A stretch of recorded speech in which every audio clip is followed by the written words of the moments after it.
Alright, what is going on today, guys? I want to talk about something that has recently been something I just thought of recently, and that is, how much do you guys trust the gauges, on your dashboard?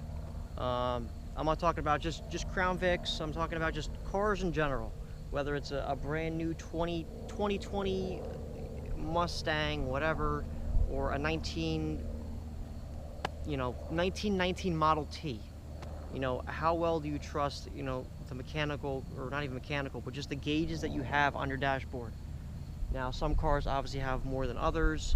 Generally, sportier cars will have more gauges, or a lot of times cars now are all digital, as the older ones will either be a physical gauge, or it'll be built into like the instrument cluster. But the reason why I'm bringing this up is because my Jeep, for example, the oil pressure seems to get real low on it. That's a whole, I'm not even going to discuss anything about that, but the oil pressure seems to get low on it once it gets hotter, which is normal for a car. Because what happens is when the oil gets, warmer, when the, engine gets hotter, it starts to thin. The oil starts to thin, therefore you get lower oil pressure. But then I looked at, the Crown Vic here, and I was like, well, my oil pressure gauge is literally always the same. It doesn't move. Now, I have no numbers, so I don't know my exact oil pressure. But when I look at the gauge, on the dashboard, the oil pressure is always in the same exact spot. It doesn't ever move, even when it's cold. As soon as I start it up, it goes right to the center. If I was driving around for 4 hours, it is still on that center spot. As my Jeep, when I start it up, it's around like 40 PSI, and then it drops down to, once it's warm, like 15, 16 PSI, which, it moves around because it's warmer. I have a story with the Jeep. Motor got a little hot. I didn't overheat it, but it was running warmer than normal, and my oil pressure started getting real low. So, that's kind of what ended up making me just think of this whole video. I was like, well, why is it that my Jeep, that gauge, it fluctuates with even RPMs? If I, if I rev it, give it some gas when I'm driving, the oil pressure stays higher because it's flowing, more oil is flowing. As when I'm at idle, it drops down. And like I said, I look at the Crown Vic, it's always the same, doesn't ever change. So I was like, well, how accurate is my oil pressure gauge on this? It doesn't knock, it doesn't make any weird noises. I'm sure the oil pressure's fine, I'm not worried about it. It's just, why is it that the gauge on this car, my oil pressure, is always the same no matter what? Temperature gauges too. For the temperature, it seems to fluctuate a little bit more in my Jeep than it does on the Crown Vic. This stays more consistent. Is that necessarily the car that's being more consistent, or is it the gauge itself? It's not that it's very inconsistent with the Jeep. The Jeep, it is, I'd say, consistent for the most part. It is pretty consistent. But it will fluctuate. If it's really cold outside, it will definitely be noticeably colder on the temperature gauge. If it's extremely hot out, it will be slightly warmer on the temperature gauge. Not like it's overheating, it's just, you could tell that it's running a little bit warmer than what it should be, than what it would operate at a little bit of a colder temperature. Now, the Crown Vic, I noticed it will change slightly. Once again, I have no numbers. It's just a gauge, and where it's at is where it's at. Obviously, you want to be around center. I don't know what these cars run, to be honest with you. I'm assuming they run probably somewhere around 200, 210. That's probably the temperature these cars run at. I don't know. I know Jeep's supposed to run at like 210. That's the optimal temperature for the Cherokees with the 4.0, or even TJs. Anything with a 4-liter, the perfect temperature to operate the vehicle is 210. I believe this is probably around the same, probably anywhere from 190 to 210 is where this car is designed to run at, and that's like right in the center. Now, I don't have a voltmeter. I don't know, actually, do I have a voltmeter? I don't have a voltmeter. I have to look. I don't even remember at this point. I know my Jeep has a voltmeter, and that, is always the same. Doesn't really change that much. It will go up from, I'd say, around 14 volts to 12 volts. it moves around a little bit. But you know, that's pretty consistent, I would say. I wouldn't really too worry much about the voltage. But my main question is how much do you really trust your gauges?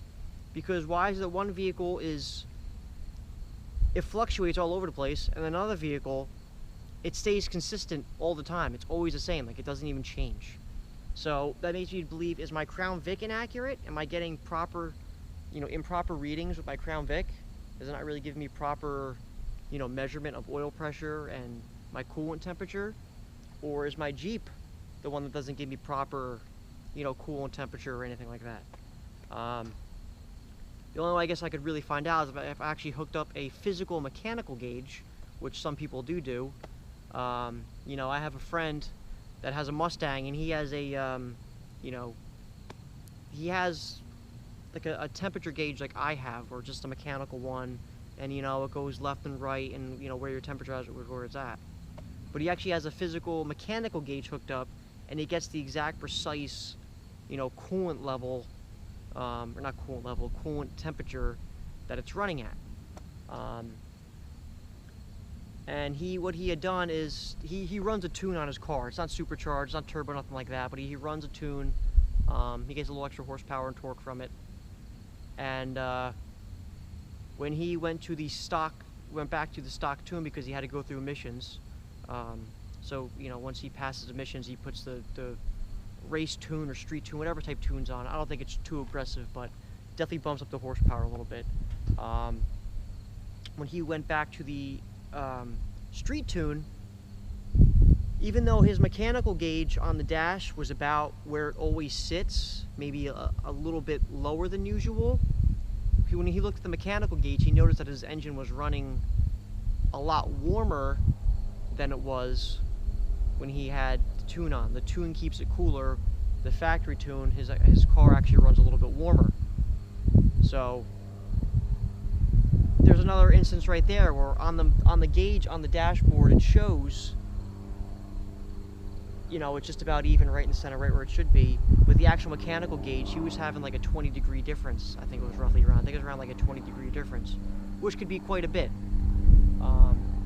20 degrees is, when it comes to cars, can be quite a bit. I mean, it only takes an extra 20 degrees to blow a head gasket, So, I don't know. There goes a plane. Just kind of my thoughts on it, I've been thinking about it recently. I was like, well, how accurate are these gauges really? I'm assuming, I guess, varying on the car. Some are more accurate than others. I would imagine that a newer car probably has more accurate gauges, considering there's more sensors. There's a lot more going on with newer cars, so you probably get more accurate readings. I mean, even now, a lot of new cars, the oil, I can tell you your oil level through the dashboard and through a gauge. Not necessarily a gauge, but in the infotainment center, in like your cluster. A lot of higher end cars, you check your oil right through there. You can check your level. You don't have to even use a dipstick. So I would imagine the new cars are a little more accurate, and the older cars are probably not as accurate.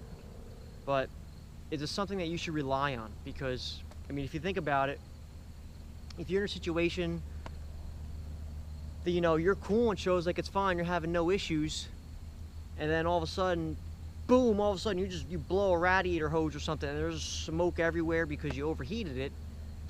It's like, well, you were relying on the gauge the whole time, and now you have a problem.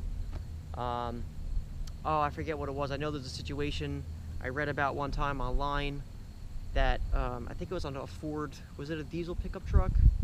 Maybe a Ford diesel, like Power Stroke. And if you actually overheat it too quickly, I think it was a transmission. If you actually overheat it too quickly, it will actually show that your level is fine on the transmission gauge. But if it progressively gets hotter and hotter and hotter, it will obviously will show you're getting hotter and hotter. I think it was that. I don't remember, but that was kind of interesting too. It's like, well, if you overheat it too fast, or it's too much of a change at one time, you don't even get a proper reading. So that's another thing too. That's pretty much it on the topic. I don't really know what too much else to say on it. It's just, if you have a car, do you run mechanical gauges on it? Have you ever had a gauge fail on you? because now it's, I don't know, ever since, like I said with my Jeep, I'll make a video on that. It's nothing too bad, but you know, it just seems, I don't know, my Jeep, the oil pressure it really fluctuates a lot. It seems like sometimes it's lower than others, other times it's higher than others, and it just seems like the oil pressure doesn't seem to stay consistent. Now the motor doesn't knock, I don't hear any ticking. Like I said, there's no knocking, so the motor itself sounds healthy. There's no smoke, there's nothing. It seems to run and operate fine. But like I said, my oil pressure seems to get low some days, and other days it seems a little bit higher. So it's kind of weird. I don't know. You know, how much can you really trust the gauges? As this car, it's always consistent. The oil pressure is always the same. But if you really think about it, the oil pressure should be thinner, should be lower when the engine's hot. But this car doesn't. It always stays the same. So, I don't know. Let me know what you guys think. I'm really curious to know, you know, have you guys ever had a gauge fail on you or something where, you know, you're looking at the gauge and in reality it was completely off? Because, I don't know. I think it's an interesting topic that we may have some interesting stories, you know. So that's pretty much it. That's it for today's video. Make sure you like, comment, and subscribe, and I will see you guys in the next video. Take care.